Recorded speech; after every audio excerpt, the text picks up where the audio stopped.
Welcome back! You have learned how to set up an account in ATTN.LIVE. Now, let's help you set up your wallet for you to start minting in ATTN.LIVE. Using ATTN.LIVE is as easy as using a digital wallet. The wallet we recommend is MetaMask. You can download it here at metamask.io/download.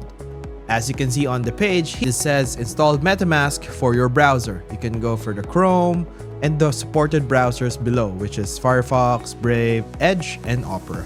After finishing downloading it, you would see it here on the top right. It would ask you to input your seed phrase or start a new wallet or creating a new one. The default network when using MetaMask, as you can see here, is the Ethereum network. We will be adding the network for Polygon by clicking the Add Network. It's already here, as you can see. Just click on Polygon.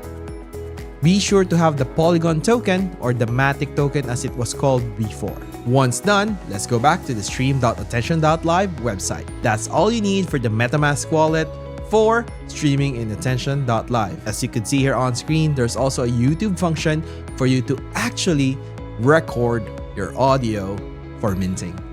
That's for another video. See you on our next video. Owning your content in Web3 has never been this easy with ATTN.LIVE. Follow us at our socials here. And don't forget to follow this channel for more.